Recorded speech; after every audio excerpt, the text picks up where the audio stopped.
మానవ జన్మకు సాఫల్యము మానవుడికి మాత్రమే అవగాహన ఉంది. అంటే ప్రతి ప్రాణి కోటిలో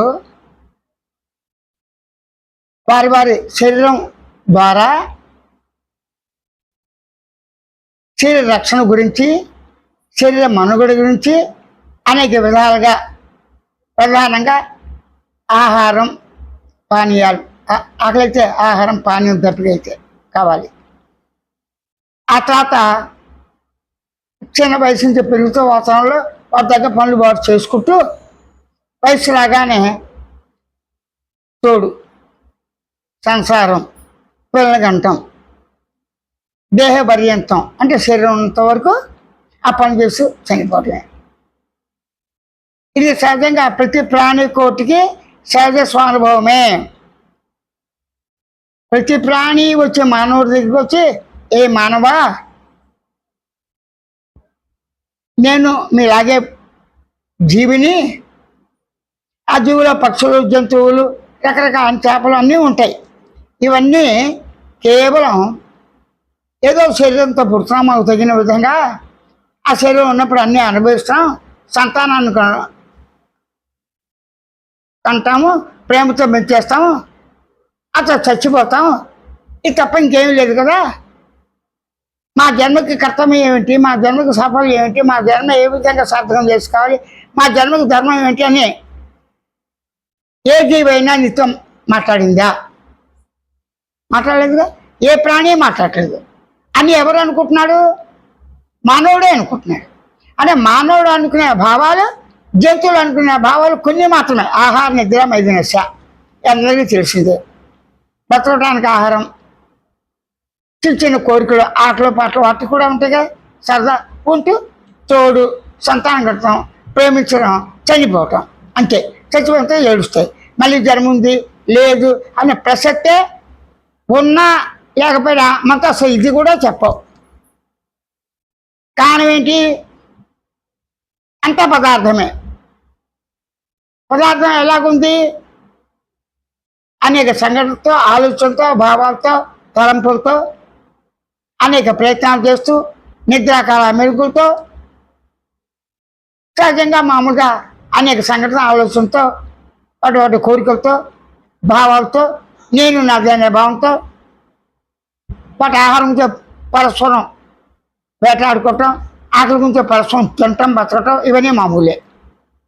ప్రత్యేకించి మానవ జన్మ అనేది ఎందుకు వచ్చింది? మానవుడు మాత్రమే తను తాను తెలుసుకొనుట, గమనించుట, గుర్తించుట, భావించుట, ఉనికితో ఉండుట, అనుభవానుభూతిగా ఉండుట, శబ్దం చేయుట, తలంచుట, అన్ని లక్షణాలు మానవుడికి ఉన్నాయి. ఈ లక్షణాలు ఉన్నా మిగతా వాటికి ఆహార నిద్ర మీద చెప్పే కదా ఎంత బాగుంది. అయితే మానవుడు అధికంగా ఏం చేస్తున్నాడు? ఈ యొక్క శరీరం ద్వారానే పురుషార్థాలు సాధిస్తున్నాడు. పురుషార్థాలు అంటే ధర్మార్థ కామ మోక్షములు. అంటే నేను దేహం ద్వారా నేనే ధర్మ అర్థ కామ మోక్షాలు. అదే మన దేహం కర్తవ్యం, సాఫల్యం ఉన్నాయి. ఇది ఒక్కటి చాలుగా. మరి రకరకాలుగా ఎందుకు చెప్తున్నారు? కొందరి భావం మాత్రమే ఇది. కారణం ఏంటి? ధర్మ అర్థ కామ మోక్షాలు చేయటంలో ధర్మాన్ని, మోక్షాన్ని విడిచిపెట్టి కోరికలు, తోడు, సంతానము, ప్రేమించడము, రాగద్వేషాదులు, కామకోత, లోభముతో మత్సర్యములు, అసూయ, ద్వేషాలు, వీటితో నువ్వు ఎక్కువ నేను ఎక్కువ అని చెప్పి తాకదాలు పెట్టుకుని యుద్ధాలు చేసుకుంటూ అహింసా విధానంలో కావచ్చు, ఏ విధంగా సత్కర్మ ఆచరణ, దుష్కర్మ ఆచరణ అన్నీ కలిసిమెలిసి ఎక్కువ తక్కువలో ఉంటాయి. వీటి వల్ల ఒత్తిడి పెరిగిపోతుంది. ఈ ఒత్తిడి పెరుగుతుంది దేనివల్ల? మెయిన్ దేహం ఉన్నప్పుడే. దేహం ద్వారా చేసే ప్రతి కర్త, కర్మ, క్రియలాగా తాను అనుభవించట్లోను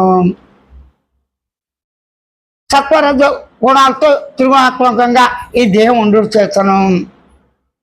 పంచభూత కణజాలంతో శరీరం సహజంగా ఉంది. సహజంగా ఉన్న శరీరం ఎలాగుంది? అనేక కణాల యొక్క సమీకరణతో ముద్దగా అస్థిమంత్రం లోపల బయట అవయాలతో కొవ్వుతో సప్తధాతువులతో వీరకణాలతో రకరకాలుగా ఉన్నది శరీరాకారము. అంటే శరీరాకారం కూడా రకరకాలుగా ఉందిగా. పొట్టిలావు, సన్నం, రంగు, రుచి, వాసన అన్నీ ఉన్నాయి. అలా కన్నుల్లో తేడా ఉంటుంది, మెల్ల కన్ను ఉంటుంది, ఒక కన్ను ఉంటుంది, ఒక కన్ను ఉంటుంది. అన్ని అవయాలు ఉన్నప్పటికీ కూడా మధ్యాంతరంలో యాక్సిడెంట్లో దేనివల్ల పోతాయి. అది ఎక్కువ శ్రమ చేస్తే అవయాలు క్షణ తీసుకొస్తాయి. ఇవన్నీ సహజంగా ఉన్నాయి. వీటి వల్ల మనకి ఏమొస్తుంది? బాధలు వస్తాయి. అని ఎప్పుడైతే బాధ అధికమైందో, ఆ బాధ వల్ల సుఖం తక్కువ, బాధ ఎక్కువైందో, అనుభవించే సుఖం కూడా బాధతో కూడి ఉన్నదో, ఆ బాధను తట్టుకోలేక, దాని సంబంధించిన ఆలోచన తట్టుకోలేక, ఒక ఆలోచన బాధ తీర్చుకోవడానికి ఒక ఆలోచన చేసి సర్దుకుంటే, ఆ సర్దుకున్న తర్వాత డబ్బులు ఎదిగిన బాధ, సంపాదించాడు రక్షించుకోవాల బాధ, ఆహారం ఎదిగిన బాధ, కష్టపడాడు, వేట చేస్తున్నాడు, ఏవో తెచ్చుకొని తిన్నాడు, అది తినేది జరగలేదు. ఆ విధంగా ఒక సంఘటన ఇంకో సంఘటన దారి తీస్తుంది.